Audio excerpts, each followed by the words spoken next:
और जब तक इंडिया नहीं था या कमजोर था तब भी आप कंफर्टेबल।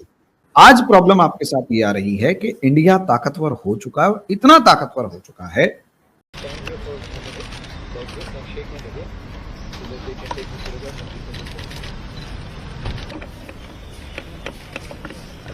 यूएई के जो आर्मी चीफ हैं जनरल यूसुफ साहब, वो इस वक्त इंडिया के दौरे पे हैं। सऊदी अरेबिया के साथ हमने डिफेंस मुआहिदा किया है या एग्रीमेंट किया है, तो इसी तरीके से भारत तो हमसे बहुत पहले कई कंट्रीज के साथ उनके इस किस्म के मीटिंग्स और ऐसी एग्रीमेंट्स वगैरह हुआ करती हैं। तो हो सकता है यूएई के साथ भी वो इस किस्म का कोई डिफेंस एग्रीमेंट कर रहे हो। ट्रेड हमें दोनों के साथ करना है, माननी किसी की नहीं, चलानी अपनी है।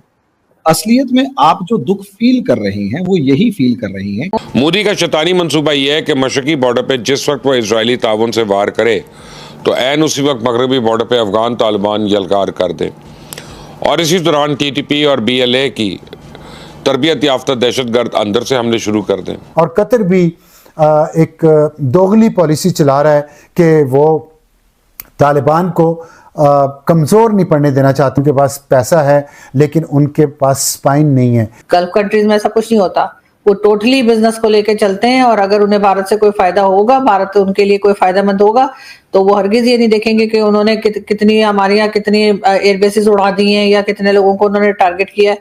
वो भारत के साथ काम करेंगे। पाकिस्तान की तरह भी अब बांग्लादेश आईएमएफ के पास जाता नजर आ रहा है। एक हाइब्रिड मॉडल आजाद कश्मीर के अंदर खड़ा किया गया था, उस हाइब्रिड मॉडल को अवाम ने वहां पर किरची किरची करके रख दिया गया है, उसे उधेड़ दिया है, उसकी बिल्कुल बखियां उधेड़ कर रख दी है अवाम ने, और वो वहां पर इस वक्त एक गाली बना हुआ है, एक शर्मनाक सूरत-ए-हाल कश्मीर के अंदर बनी हुई है। सऊदी अरेबिया जो है वो जम्मू कश्मीर जो भारत की साइड पर है वहां जाके कई बिलियन की इन्वेस्टमेंट करता है और हमें खजूरें दे देता है, ये रिकॉर्ड पर है।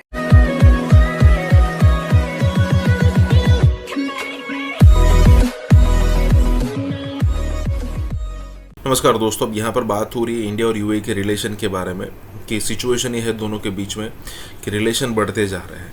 अब पाकिस्तान को शॉक इसीलिए लग रहा है क्योंकि कुछ समय पहले ही सऊदी अरेबिया के साथ उन्होंने सिक्योरिटी पैक किया था, और ये सिक्योरिटी पैक करने के चक्कर में अब उनको लगा था कि भाई धीरे धीरे कतर है, यूएई है, सबके साथ करेंगे।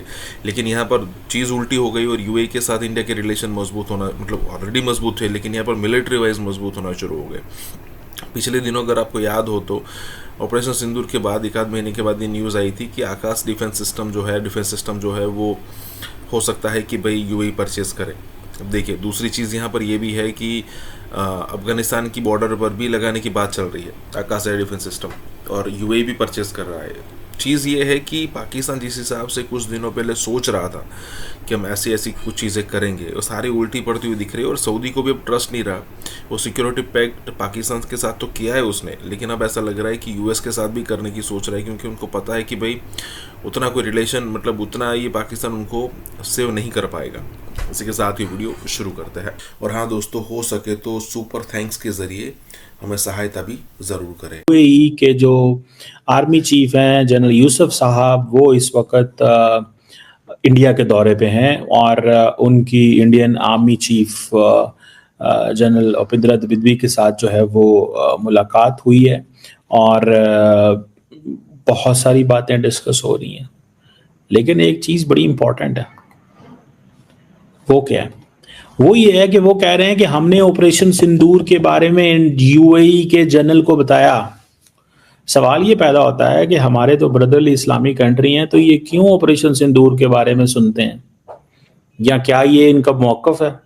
क्या जब ये इंडिया में जाके हमारे जो ब्रदरली इस्लामी कंट्री हैं वो जाके वहाँ पे पाकिस्तान के बारे में सुनते हैं कि उन्होंने कैसे हमें बॉम्ब किया, और पर्टिकुलरली उनका दौरा उस वक़्त जब हमारी और उनकी जंग हो रही हुई है, और हमारे और उनके हालात इस तरह के हैं कि अभी भी नोटम जारी किए हुए हैं। तो यूएई की मिलिट्री लीडरशिप का जो दौरा है ये बताता है कि यूएई की लीडरशिप का जो टिल्ट है वो इंडिया की तरफ है।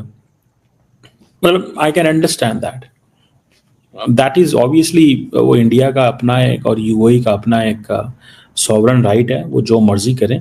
लेकिन मैं जस्ट बता रहा हूँ, मैं आपको इंटरेस्टिंग बात बताना चाहता हूँ। मुझे लग रहा है कि ग्रुपिंग्स हो गई हैं मुस्लिम वर्ल्ड के अंदर। There are groupings in Muslim world. और वो ग्रुपिंग्स क्या है, अगर आप उन ग्रुपिंग्स को देखें, फॉर एग्जांपल अगर आप उन ग्रुपिंग्स को देखें तो आपको एक चीज पता चलेगी कि क्या चीज, कि जो इंडियन लीडरशिप है वो ज्यादा करीब हो गई है यूएई के। इजराइल, यूएई, ये एक ब्लॉक बनता जा रहा है। और वो जो इब्राहिम अकॉर्ड हुआ था, कतर समवेयर कहीं बैलेंस है, और सऊदी अरब और पाकिस्तान और कुछ ममालिक जो हैं हम एक और डायरेक्शन में। सबसे गंदी गेम कतर खेल रहा है, और कतर के जो सालिस वहाँ मौजूद हैं इस मीटिंग में, वो कतर के अफगानिस्तान में एम्बेसडर भी हैं। तो इसलिए वो बिल्कुल वो ज़ुबान बोल रहे हैं जो अफगानिस्तान के तालिबान बोलते हैं, जो दहशतगर्दों की ज़ुबान है। और ये बड़ी ही शॉकिंग बात आपको लगेगी कि कतर दहशतगर्दों को सपोर्ट कर रहा है, उन दहशतगर्दों को जो पाकिस्तान के ख़िलाफ़ कार्रवाइयाँ कर रहे हैं पाकिस्तान के अंदर, और पाकिस्तान के 80,000 शहरी और कोई 10,000 पाकिस्तान की फ़ौज के जवान शहीद हो चुके हैं दहशतगर्दी की कार्रवाइयों में। और कतर उनकी पुष्ट पनाही कर रहा है। कतर ने उनको पनाह दी हुई है, उनको पैसा दे रहा है, उनके बीवी बच्चों को वहाँ रखा हुआ है, वो अय्याशी की ज़िंदगी गुजार रहे हैं। और कतर मुसलसल तालिबान को इस वक्त भी जो ये मुज़ाकरात में तातुल है और तालिबान जो रिटन गारंटीज़ नहीं दे रहे, उसकी वजह यह है कि कतर उनको सपोर्ट कर रहा है। और कतर भी एक दोगली पॉलिसी चला रहा है कि वो तालिबान को कमज़ोर नहीं पड़ने देना चाहता। जब मैंने अपने ज़राए से पूछा कि तालिबान को वो क्यों कमज़ोर नहीं पड़ने देना चाहता, तो उन्होंने कहा कि कतर की दुनिया में टके की इज़्ज़त नहीं रही। उनके साथ इसराइल ने जो कुछ किया है और अमेरिका उनकी मदद नहीं कर सका। उनके पास पैसा है लेकिन उनके पास स्पाइन नहीं है, ना उनके अंदर अकल है, ना उनका दिल है, ना उनकी रूह मुर्दा हो चुकी है। और वो सिर्फ इस वक्त अपने मफाद और अपने पैसे को बचाने के लिए गेम कर रहे हैं। और एक ग्रज उनके अंदर है पुराना कि पाकिस्तान ने उस वक्त, सऊदी अरब जब कतर के आपस में मामला ख़राब थे, पाकिस्तान ने उस वक्त खुल के कतर का साथ नहीं दिया। ये एक हाइब्रिड मॉडल आज़ाद कश्मीर के अंदर खड़ा किया गया था। उस हाइब्रिड मॉडल को अवाम ने वहां पर किरची किरची करके रख दिया गया है, उसे उधेड़ दिया है, उसकी बिल्कुल बखियां उधेड़ कर रख दी है अवाम ने। और वो वहां पर इस वक्त एक गाली बना हुआ है, एक शर्मनाक सूरत हाल कश्मीर के अंदर बनी हुई है। ये आपके सामने रखते हैं और इस बारे में क्या कमेंट्री हो रही है वो भी आपको बताते हैं। साथ साथ नाज़रीन, एक बड़ी खौफनाक खबर है, भारत ने दोबारा से फायरिंग शुरू कर दी है, सीज फायर की वायलेशन हुई है। और अफगान तालिबान नाज़रीन, ये जो अफगानी है इस दफा ये किसी और मूड में लग रहे हैं और ये उस तरफ जा रहे हैं नाज़रीन जहां पर एक खौफनाक किस्म की ठुकाई इनकी होगी, शायद जाकर तभी जाकर ये मामला सॉर्ट आउट होंगे। नहीं तो बैठकर अब जो तालिबान कर रहे हैं इस्तांबुल के अंदर, ये बड़ी अजीबोगरीब सूरत हाल है नाज़रीन। मैं खुद कश्मीरी हूं नाज़रीन, और यकीन माने नाज़रीन, आज भी मेरे जिले में, मेरी तहसील में बिजली की लोड शेडिंग के खिलाफ, मोबाइल फोन के सिग्नल्स नहीं है उसके हवाले से, इंटरनेट सर्विस नहीं है उसके हवाले से प्रोटेस्ट, एहतजाज और सड़कें बंद होती। आप अंदाजा लगाएं नाज़रीन, बुनियादी सड़कें, सेहत के मराकज, internet service, mobile phone service, बुनियादी जरूरतें जो होनी चाहिए थी वो हमारे पास मौजूद नहीं है। और दूसरी तरफ नाज़रीन, एक हाइब्रिड मॉडल अनवारुल हक को लाकर बिठाया गया रात की तारीकी में।